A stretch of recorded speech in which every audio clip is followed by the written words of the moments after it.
Nintendo has been playing the villain now for a long time, but at this point it's getting comical. Gamers have rightfully criticized EA, Ubisoft, Blizzard, Activision for openly despising their consumer base and actively committing deliberate evil for the sake of profit and growth. But Nintendo, who's gotten a pass for far too long, isn't just up with those companies, it's probably worse. Nintendo is the new EA, and they're better at it than EA ever was, because they have an infinite number of sycophantic fans who will worship anything they do, no matter how anti-consumer, how deliberately malicious any of their actions are. And I do understand why so many people think it's okay, or at least I did, because Nintendo is a video game company. So as long as they make video games, most people don't really care anything else they do. The problem is Nintendo do not make the games they used to. Their games aren't innovative anymore. They're not cheap anymore. They're not even complete anymore. For a very long time, Nintendo was almost universally beloved. Now, not a single piece of news can come out about Nintendo without thousands of people complaining about something, and justifiably so. It really hit me with this last Nintendo Direct that Nintendo isn't just the new EA. They are worse than EA. Nintendo is the Disney of video games now. They were good once upon a time, and now they have a legion of brain-dead fans who will defend them at any cost because they associate their own childhood with a corporate entity that would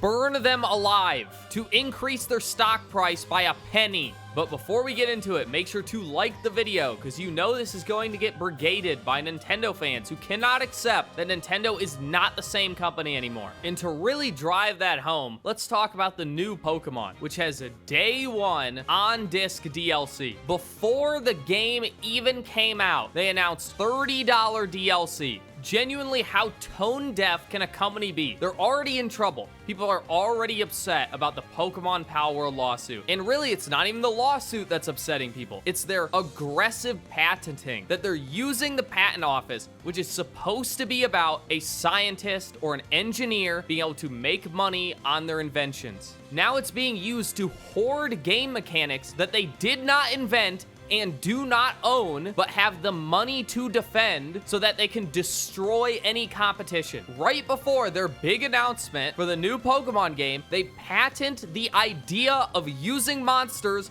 to fight other monsters. An idea they do not own. They did not invent it. Shin Megami Tensei came out well before Pokemon did. If we lived in a just world, the Shin Megami Tensei devs would patent the idea of monster catching in general and sue Pokemon into the ground. But they will never do that because they wouldn't win. These are not defendable patents. They're being used as a weapon to drown the enemy in legal costs, to force them to just give up. And I get that the system is broken. The patent shouldn't have been awarded in the first place. And I know they say, don't hate the player, hate the game. But I am perfectly capable of hating both. This is blatantly evil. It is suppressing competition and will end up with less interesting games and worse games. Do you really want to live in a world where developers are afraid of using any game mechanics that even tangentially relate to something that's been in a Nintendo game? Could you imagine if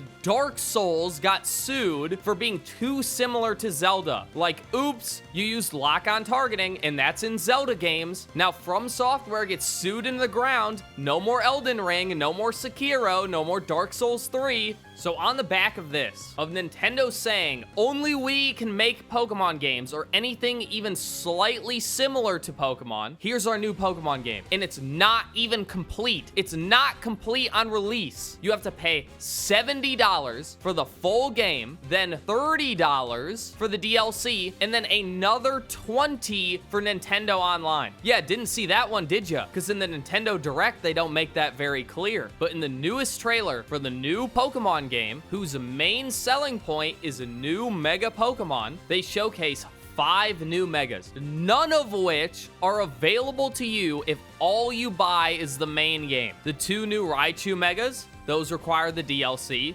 That's $30 on top of the $70 you pay for the main game. Then, the 3 new starter megas are unlocked through the ranked mode. They are ranked season rewards. So, in order to get those, you have to pay another $20 for Nintendo Online. And they are not obtainable in any other way, meaning they're also limited time. All 3 are end of season ranked rewards, and we have no idea how long a season is. If it's long enough, you might have to pay for Nintendo Online for multiple years. So it could be even more than $20, maybe $40 for all the megas that are already in the game. And God forbid you just don't like ranked mode. You know, Pokemon, a baby game. Sorry, little Timmy, your favorite mega for your favorite starter that you think is really cool, you just can't have it because you have to face against the 30-year-old virgin sweat lord whose soul is filled with plastic. Remember when Pokemon games were $30,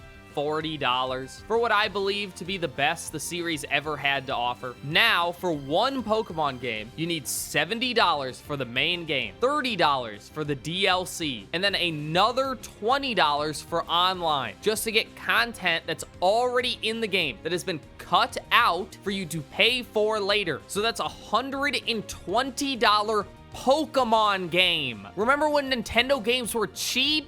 And that's the low estimate. Maybe it's 130, maybe even 150. And that's only what we know before the game has even been released. Who knows? They might have cut out 10, 20 new Mega Evolutions just to feed to you later. A slow drip of deliberately cut content just to keep you paying. This is something that was so universally hated that even EA gave up on it. Nintendo is objectively a more anti-consumer company than EA. Could you imagine saying that 15 years ago? And that's just Pokemon we're talking about. The rest of the Direct didn't have much better to show. Donkey Kong Bonanza, I liked it. It was fun, but it's been 2 months and we already have DLC. But surely it's something unique, a new spin on the formula. No, it's another roguelike mode. And it's not even a good one. They put no effort into this. It's a roguelike mode where the thing you're collecting and the map you're playing on isn't randomized. Have they even played a roguelike before? Maybe someone should patent that and sue them. Stop them from making these blatant cash grabs. Roguelike modes are great for getting a lot of playtime out of a little bit of content, but they put zero effort into it. You're just going to be doing the exact same run every single time, the exact same optimal path, because nothing is randomized. I know there has to be at least a couple developers who still care at Nintendo, but the higher ups are like, no, you have to make DLC, and you have a month to do it. So you either cut it out of the main game, or you make some worthless crap that is blatantly low effort. Speaking of low effort, the Switch 1 had its library artificially inflated by Wii U games re-released on the Switch. This worked and people were okay with it because nobody bought a Wii U, so they felt like new games. Plus, the games got some improvements. They ran a little better, looked a little better. It was a pretty good deal. Now they're trying to do the exact same thing with the Switch 2. The difference is everyone already owns a Switch 1. I would bet my life that the Switch 2 will never sell more than the Switch 1 did. So these aren't new games for anybody. Oh yeah, and the new content is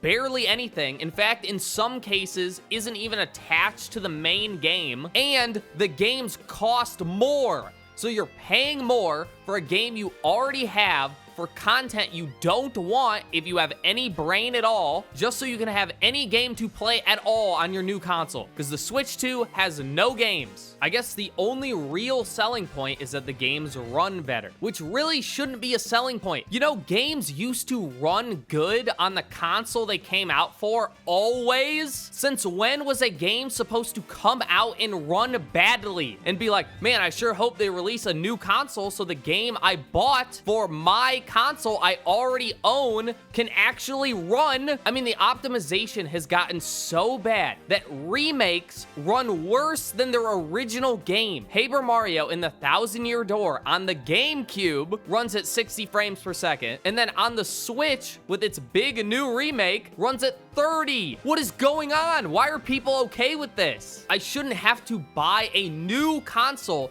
for an old game for it to run properly. That was expected for all of gaming history. Only now is this considered okay and reasonable. Now, I would never do this. I'm only hearing from a friend, but don't you think it's insane that a video game that is made for a specific console runs on an emulator better than the console it was made for? But no, keep being a sheep. Eat all of the slop. Buy the old game for the new console because you have to fill that hole in your soul with something. You have to spend money to distract yourself from your worthless life. Who needs any kind of self-respect when you have Bing Bing Wahoo? I mean, just come on, look at him. He's just a little guy. He's having fun. How could this be evil? And Bing Bing Wahoo Man, you can now buy for $70. Yeah, 2 Wii games, $40 a piece or $70 together. And it's the exact game with no improvements that will run worse than for free on your computer. The greed is absurd.